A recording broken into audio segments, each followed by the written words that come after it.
নমস্কাৰ বন্ধু বান্ধৱীসকল, আপোনালোকক মোৰ চেনেললৈ স্বাগতম। আজি আপোনালোকৰ লগত আলোচনা কৰিম ভৱেন্দ্ৰনাথ শইকীয়াৰ বিষয়ে।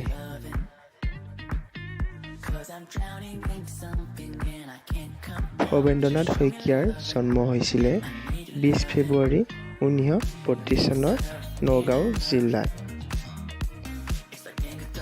তেওঁৰ ছদ্মনামকেইটাৰ ভিতৰত পৰে সঞ্জয়, প্ৰিয় বন্ধু আৰু সত্যপ্ৰিয় পাঠক। তেওঁৰ প্ৰথম উপন্যাস আছিলে আতংক শেষত, 1952 চনত প্ৰকাশ পাইছিল। প্ৰথম গল্প সংকলন আছিল প্ৰহৰী। শিশু সাহিত্যৰ ভিতৰত তেওঁৰ মৰমৰ দেউতা, মহাদুষ্টৰ দুষ্টবুদ্ধি, তোমালোকৰ ভাল হওক, শান্তশিষ্ট হৃষ্টপুষ্ট মহাদুষ্ট। তেওঁৰ গল্প সংকলনৰ ভিতৰত শৃংখল, তৰংগ, সেন্দুৰ, ৰম্যভূমি, প্ৰহৰী, অন্তৰীপ, বৃন্দাবন, গল্প আৰু শিল্প। সাহিত্য অকাডেমী বঁটা লাভ কৰিছিলে তেওঁ শৃংখলৰ বাবে 1976 চনত। অসম উপত্যকা সাহিত্য বঁটা লাভ কৰিছিলে 1990 চনত আৰু শ্ৰীমন্ত শংকৰদেৱ বঁটা লাভ কৰে 1998 চনত। তেওঁ অসমীয়া বাৰ্তা আলোচনী প্ৰান্তিকৰ প্ৰতিষ্ঠাপক, মুখ্য সম্পাদক আৰু শিশু আলোচনী সঁফুৰাৰ সম্পাদক আছিল। তেওঁৰ প্ৰথম চলচ্চিত্ৰ আছিল সন্ধ্যাৰাগ। তেওঁৰ হিন্দী ভাষাত নিৰ্মিত চলচ্চিত্ৰ আছিল কালসন্ধ্যা। ৰাষ্ট্ৰীয় চলচ্চিত্ৰ বঁটা লাভ কৰে অগ্নিস্নানৰ বাবে। তেওঁ শিশুসকলৰ বাবে আৰম্ভ কৰা সংস্থাটো হ'ল আৰোহণ।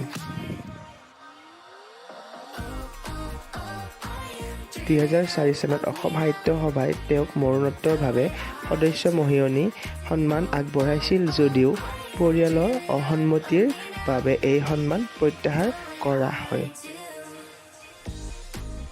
তেওঁ লণ্ডন বিশ্ববিদ্যালয়ৰ নিউক্লিয় বিজ্ঞানত ডক্টৰেট ডিগ্ৰী লাভ কৰে 1961 চনত। তেওঁৰ পৰিচালিত ছবি সন্ধ্যাৰাগ, অনিৰ্বাণ, অগ্নিস্নান, কোলাহল, সাৰথি, আৱৰ্তন, ইতিহাস, ৰজত কমল প্ৰাপ্ত বঁটা পাইছিলে এইখনৰ বাবে আৰু কালসন্ধ্যা। তেওঁৰ জীৱনজোৰা বৰঙণিৰ স্বীকৃতিস্বৰূপে ডক্টৰ ভৱেন্দ্ৰনাথ শইকীয়াই 2000 চনত লাভ কৰে কমল কুমাৰী ৰাষ্ট্ৰীয় বঁটা সংস্কৃতি শিতানত। অগ্নিস্নান ছবিৰ বাবে লাভ কৰিছিল শ্ৰেষ্ঠ চিত্ৰনাট্য ৰাষ্ট্ৰীয় বঁটা। তেওঁৰ মৃত্যু হৈছিলে 13 আগষ্ট 2003 চনত গুৱাহাটীত। তেখেত পৰলোক প্ৰাপ্তি ঘটে।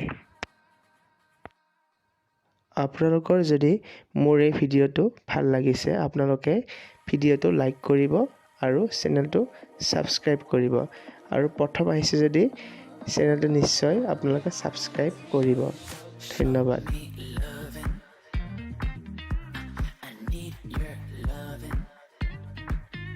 Cause I'm drowning in something and I can't come